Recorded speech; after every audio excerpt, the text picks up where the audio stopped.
Well, it's interesting. This decision that I made to retire this year was made 13 years ago. My wife and I had a very specific conversation. Having been an observer of Congress for a long time, I always wanted to be here and be a part of it, but I also knew that I was not going to make it my life's career. I would come and do this for a season of my life. Originally, my wife and I thought about 10 years being reasonable, 12 years because I wanted to stay and secure the seat after redistricting. So it didn't surprise anybody who really knew me that I made this decision to leave. Well, I felt it was time. I've always thought through, I think most people think we're on automatic pilot, and that when re-election time comes, well, you never think it through. I've always thought about it. But this time, there was a voice inside of me. Do you really think you should be doing it? Do you really think that it's time? And I never experienced that before. So I think it's time. I'm comfortable with my decision. I'm at peace with my decision. Well, yeah.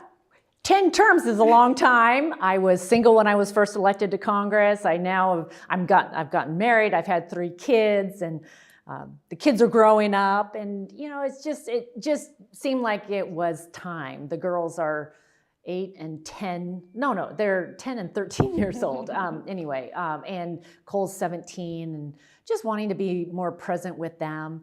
And I've really enjoyed being chair of Energy and Commerce. Yet it just seemed like the more I thought about whether or not to run for re-election this cycle, I was like, I think this might be the time for me to come home. It will be 18 years in the Senate. It'll be a total of 58 years consecutively in elected office. So I wanted to make the decision under my terms. Running for re-election to the Senate is a decision that's really made 8 years before the end of the next term that you would be serving. And I thought it was the right thing to do. I've accomplished a great deal what I set out to do. There's always more mountains you like to climb, but I thought it was the right time for someone else to take the seat.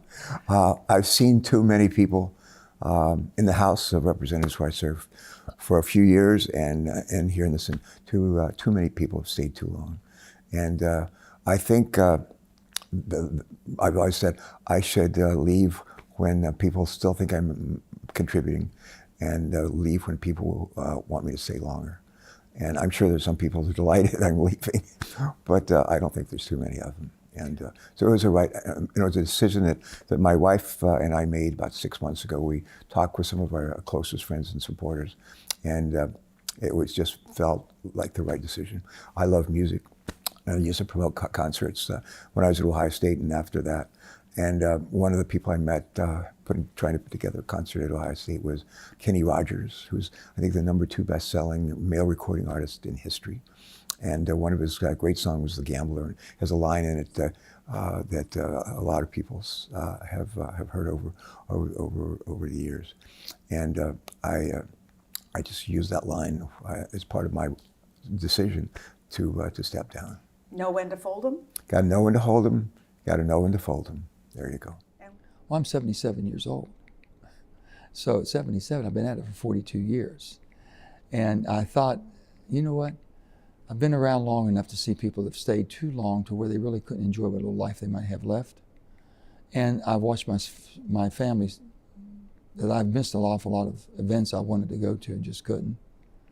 And I kept thinking, when I was growing up, my Uncle Jimmy was always the political person in our family. A. James Manchin was the political person. I watched my family get so engrossed into the 1960 Kennedy election.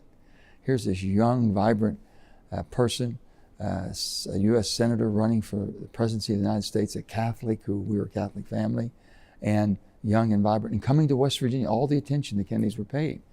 But they had to knock down the religious barrier in order for him to get over the hump, to have a chance to even win the primary, to be the standard bearer for the Democratic Party. So I watched all that, and I really enjoyed watching it and from afar, but I never thought I'd get involved. Because I always kept saying, how come Uncle Jimmy's not here at 4th of July? How come Uncle Jimmy's coming late for this? He just barely showed up and had to leave. And his time was owed to the people, his constituents, as well as his family. He had to share that. And the constituency was bigger than the family, so we got a little more time. And I'm thinking, that's crazy. I'd never do that. I never do that. And lo and behold, 40 years later. I end up doing it and missed an awful lot. So I want to make sure the good Lord has blessed me with health. I want to make sure I use it to help people that I understand this process and can help them better understand it and maybe be more successful. And also I can enjoy my family a little bit more too. Last October, my family and I are sort of assessing, as we do every other year, and I just couldn't justify taking 2 more years of my life to campaign to serve 2 additional years in a dysfunctional Congress and the acrimony. I truly felt that I could do as much or more as a civilian. And it was time for me to leave, to help get new people involved. Part of the problem in this business, nobody ever knows, they wait till they get indicted or they die or, I wanted to leave at the top of my game. It's my time. There are seasons to life. I've got 3 young children. I've served 20 years. 20 years is a nice number. I'm term limited. And House Republicans have term limits. We have term limits on committee chairs. I think it's a very important thing to get that beneficial churn among committee leadership. So you have new ideas brought in, new leadership capacity brought in, new political efforts to help elect people, listen to their concerns within the House Republican Conference, and be responsive. I think all that stuff is good. So I wanted to honor my term limit. When I got picked to lead the House Financial Services Committee, my Republican colleagues picked me. I knew it was 6 years, and I was done for committee leadership.